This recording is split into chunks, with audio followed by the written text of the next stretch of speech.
আলুটা আমি কিন্তু ভালোভাবে কষিয়ে নিয়েছি। দেওয়ার পরে আর অত্যন্ত দেখো বন্ধুরা জলটা কিন্তু ঝিঙে থেকে বেরিয়ে এসছে, যেহেতু লবণটা পড়েছে। আর কত সুন্দর কালারটা এসছে দেখো বন্ধুরা, একদম পুরো মাখো মাখো হয়ে গেছে। এই নিরামিষ দিনে যদি এইভাবে আলু ঝিঙে রেসিপি বানানো যায় কোনো রকম মশলা ছাড়া, বন্ধুরা গরম গরম ভাতে একদম জমে যাবে। এমনকি রুটি পরোটার সঙ্গেও তোমরা খেতে পারো। নমস্কার বন্ধুরা, কাকুলি কিচেন হাউসে সবাইকে স্বাগত জানিয়ে প্রতিদিন তোমাদের কাছে নতুন রেসিপি নিয়ে চলে এসেছি। তো আজকে রেসিপি আশা করি ভালো লাগবে। আজকে আমি তোমাদের বানিয়ে দেখাবো সম্পূর্ণ নিরামিষ আলু ঝিঙের একটা রেসিপি, কোনো রকম মশলা ছাড়াই। আর খেতে কিন্তু দুর্দান্ত হয়, আর খুব অল্প সময়ের মধ্যে বানানো হয়ে যাবে। আর বিশেষ করে নিরামিষ দিনে কিন্তু এই রেসিপিটা থাকলে আর কিচ্ছু লাগবে না। তবে কীভাবে বানাচ্ছি তোমরা প্রথম থেকে শেষ অবধি দেখতে থাকো, ভিডিওটা স্কিপ না করে। আর যে সকল বন্ধুরা আমার চ্যানেলে এখন নতুন, তারা চ্যানেলটা সাবস্ক্রাইব করে পাশে থেকো। তাহলে চলো শুরু করি। দেখো এইখানে আমি 3টে কিন্তু ঝিঙে নিয়ে নিয়েছি। এই ঝিঙেটাকে আমি একটু কেটে নেব বন্ধুরা।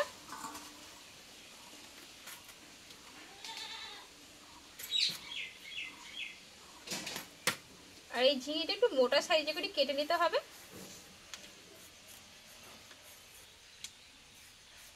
আর এই ঝিঙেটা কিন্তু আমরা নিরামিষ দিনে যেভাবেই রান্না করি না কেন খেতে খুব দুর্দান্ত হয়। তবে আজকে আমি মশলা ছাড়াই তোমাদের রান্না করে দেখাবো।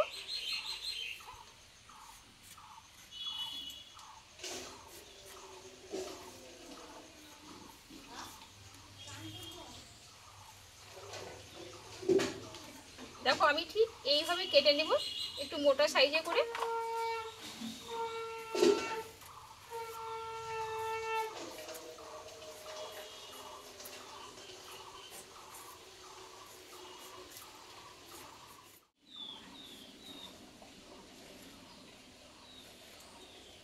দেখো বন্ধুরা একই সাইজে কিন্তু কেটে নেব। আর ঝিঙেগুলো কিন্তু অত্যন্ত জালি, এই ঝিঙেটা কিন্তু অত্যন্ত জালি হওয়া যায়, তাহলে খেতে ভালো লাগবে। সম্পূর্ণ ঝিঙেগুলো কেটে নিই বন্ধুরা আগে।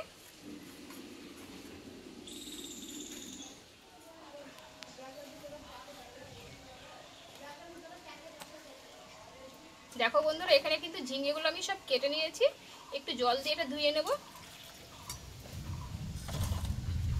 আর এখানে দেখো আমি দুটো আলু কেটে নিয়েছি, আলুটা ঠিক এই গোল গোল করে কেটে নিয়েছি। কিন্তু এই ঝিঙে রেসিপিটা বন্ধুরা আলুটা লম্বা করে না কেটে একটু একটু সাইজ করে এইভাবে কেটে নিলে কিন্তু দেখতে ভালো লাগবে, খেতেও ভালো লাগবে। বন্ধুরা এখানে আলু ঝিঙেটা আমি কেটে পরিষ্কার করে ধুয়ে নিয়েছি। আর মশলা এখানে কিনে নিয়েছি। দেখো মশলা তো আমি কোনো মশলাই ব্যবহার করবো না বলেছি আগে। দেখো এখানে কয়েকটা কাঁচা লঙ্কা চিড়ে নিয়েছি বন্ধুরা।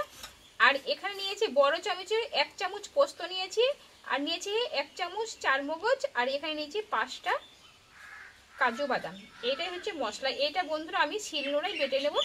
চলো ততক্ষণ আমি উনুনটা ধরিয়ে আলুটা একটু কষে নেবো আমি। দেখো এখানে কিন্তু উনুনটা ধরিয়ে কড়াটা গরম করে নিয়েছি। এই কড়াইয়ে আমি দিয়ে দেবো সাদা অয়েল কিছুটা। আর রান্নাটা বন্ধুরা আমি সাদা রিফাইন তেলেই করবো। দেখো এবার কেটে রাখা আলুগুলো আমি একটু কষে নেব।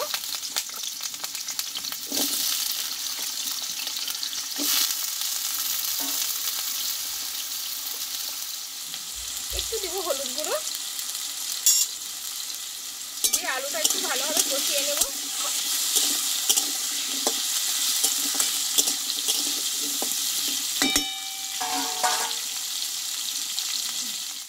বন্ধুরা এদিকে আলুটা কষা হোক, আর ততক্ষণ এই মশলাটা যে আমি দিয়েছিলাম পোস্ত চারমগজ আর কাজু বাদাম, এটা আমি শিলনোড়ায় বেটে নেব।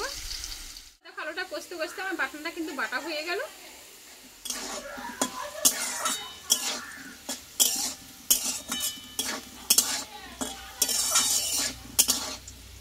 দেখো বন্ধুরা আলুটা কিন্তু আমি একটু লাল লাল করে একটু কড়া করে ভেজে নিয়েছি।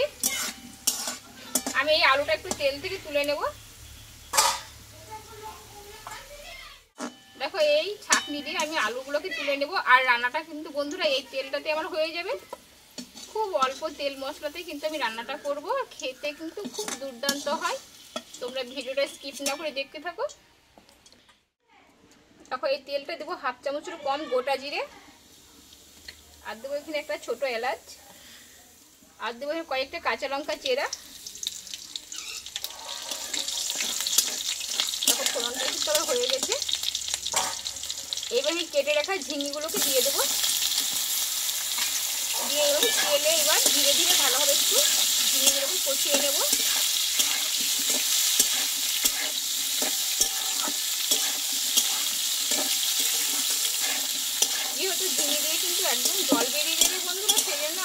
আমি একসঙ্গে কিন্তু কষলাম না, আলুটা আগে কষিয়ে তুলে নিলাম।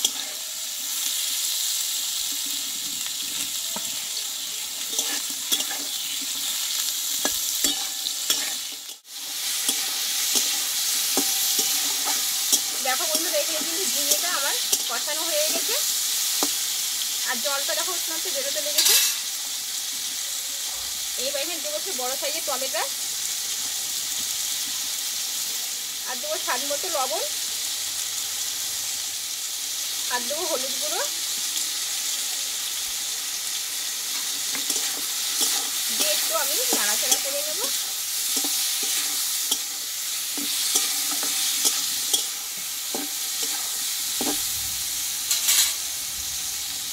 এইবার এখানে বেটে রাখা সেই মশলাটাকে আমি দিয়ে দেবো, পোস্ত, কাজু বাদাম আর চারমগজ দিয়ে একসঙ্গে ভালোভাবে কিন্তু আমি একটু কষিয়ে নেব।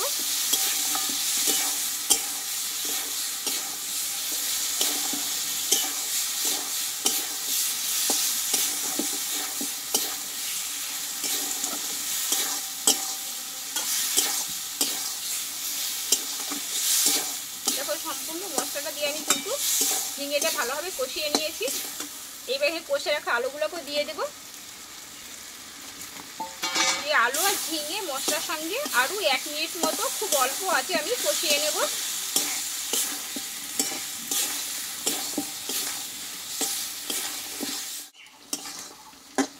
দেখো বন্ধুরা আলুটা আমি কিন্তু ভালোভাবে কষিয়ে নিয়েছি, দেওয়ার পরে আর ওখানটা দেখো বন্ধুরা জলটা কিন্তু ঝিঙে থেকে বেরিয়ে এসেছে, যেহেতু লবণটা পড়েছে। এইবার এখানে আমি অল্প একটু জল দিয়ে দেবো, আর তরকারিটা কিন্তু মাখো মাখো হবে।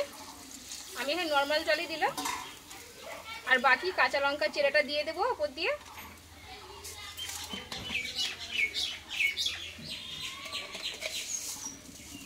আর যেহেতু নিরামিষ রান্না বন্ধুরা, এই যে 1/2 চামচ মতো আমি চিনি দিয়ে দেবো।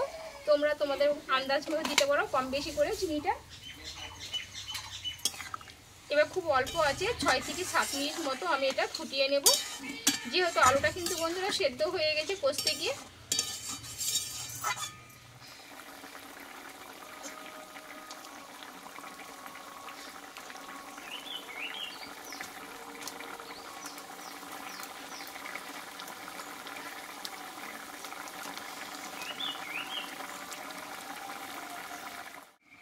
বন্ধুরা দেখো আমার রান্নাটা হয়ে এসছে, আর খুব অল্প সময়ের মধ্যে হয়ে গেল, আর কত সুন্দর কালারটা এসছে। দেখো বন্ধুরা একদম পুরো মাখো মাখো হয়ে গেছে।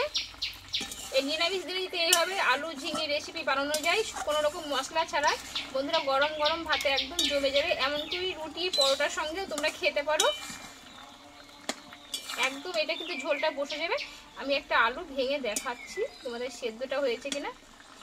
একদম নরম হয়ে গেছে, আলুটা আগেই মানে সেদ্ধটা হয়ে গেছিল।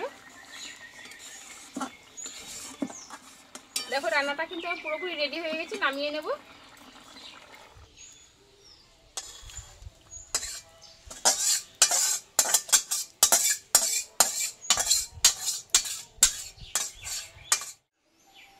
তো বন্ধুরা আমার আলু ঝিঙে রেসিপিটা হয়ে গেল কোনো রকম মশলা ছাড়াই, আর খুব অল্প সময়ের মধ্যে রান্নাটা হয়ে গেল। আর তোমরাও বাড়িতে এই রান্নাটা একবার ট্রাই করতে পারো, আশা করি ভালো লাগবে। তো আমার রেসিপিটা তোমাদের কেমন লেগেছে অবশ্যই কমেন্ট করে জানাবে। যদি ভালো লাগে একটা লাইক করে দিও, আর বন্ধুদের শেয়ার করে দিও। আর এইভাবে নিত্য নতুন রেসিপি দেখতে থাকো, তোমাদের কাছে অন্য কোনো নতুন রেসিপিতে দেখা হচ্ছে। তোমরা ভালো থেকো, সুস্থ থেকো, টাটা।